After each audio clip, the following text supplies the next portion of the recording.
Welcome to the deep dive. Today, we're taking a close look at a really significant moment, actually, a very profound speech by John F. Kennedy.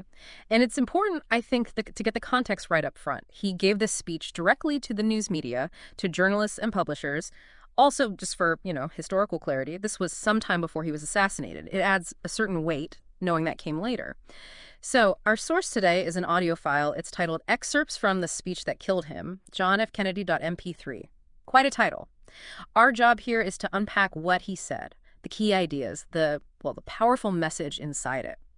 Yeah, and it's fascinating because this speech isn't just like a historical document gathering dust. It's still talked about, analyzed so much because the warnings in it, the fundamental questions about power, secrecy, freedom, they really still hit home today, don't they? Okay, let's dive in then. Kennedy kicks off with this incredibly strong statement on transparency. He says, the very word secrecy is repugnant in a free and open society. Huh. And he doubles down, right? He says, we are as a people inherently and historically opposed to secret society, to secret oaths, and to secret proceedings.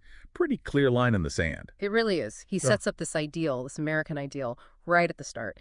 And then, bam, he immediately contrasts it with what he calls a monolithic and ruthless conspiracy. And he describes how it works, how it expands its influence. He says it relies primarily on covert means. Things like infiltration instead of invasion. exactly. And subversion instead of elections, intimidation instead of free choice. He's painting a picture of an enemy that doesn't fight on a traditional battlefield. It operates, in the shadows. And the description of this system he's talking about, it gets really interesting there. He calls it a tightly knit, highly efficient machine, one that has conscripted vast human and material resources. It sounds enormous. It does.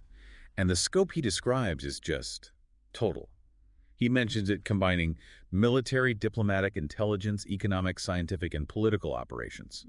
It's not just about military might. He's saying this threat works across, basically every aspect of national power. It demands a whole different kind of awareness. And the way it operates is, frankly, kind of chilling when he lays it out. Yeah, he says its preparations are concealed, not published. That's a big one. Right, and its mistakes are buried, not headlined. And maybe the most chilling part. Its dissenters are silenced, not praised. It speaks to a total control over the narrative, doesn't it? Over information. Completely. He adds, no expenditure is questioned, no rumor is printed, no secret is revealed.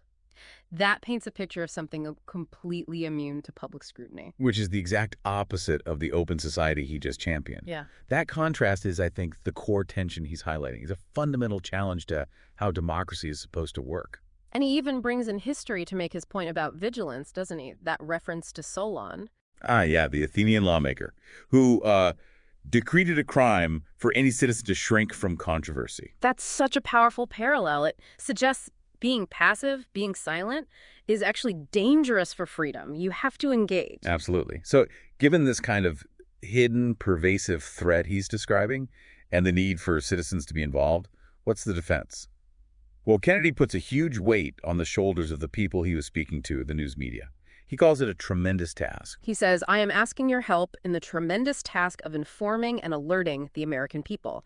It's not just reporting the news, it's alerting them. It's a direct appeal. He sees the press as like the essential check on this kind of hidden power, especially when the fight isn't obvious, when it's about information, about what people know and understand. And the ultimate goal, he states, is quite profound. Yeah, confident that with your help, man will be what he was born to be, free and independent. It connects the work of the press directly to, human freedom itself. So, bringing this forward, what does this all mean for us today? Hearing that call for vigilance, for transparency from decades ago, it really makes you think about information now, doesn't it? How we get it, who shares it, and maybe our own role in all that. Well, if you look at the bigger picture, Kennedy really nailed this fundamental tension, didn't he? This pull between wanting an open society and the reality that powerful forces might prefer to operate unseen. And his answer basically is that an informed public, a vigilant public, is the only real safeguard. That message feels, incredibly relevant right now. So thinking about JFK's words then, what responsibility falls on us? On you, listening right now, consuming information? And what about those who create and share it? How do we work towards ensuring that free and independent society he spoke about? What really stand out to you from this deep dive?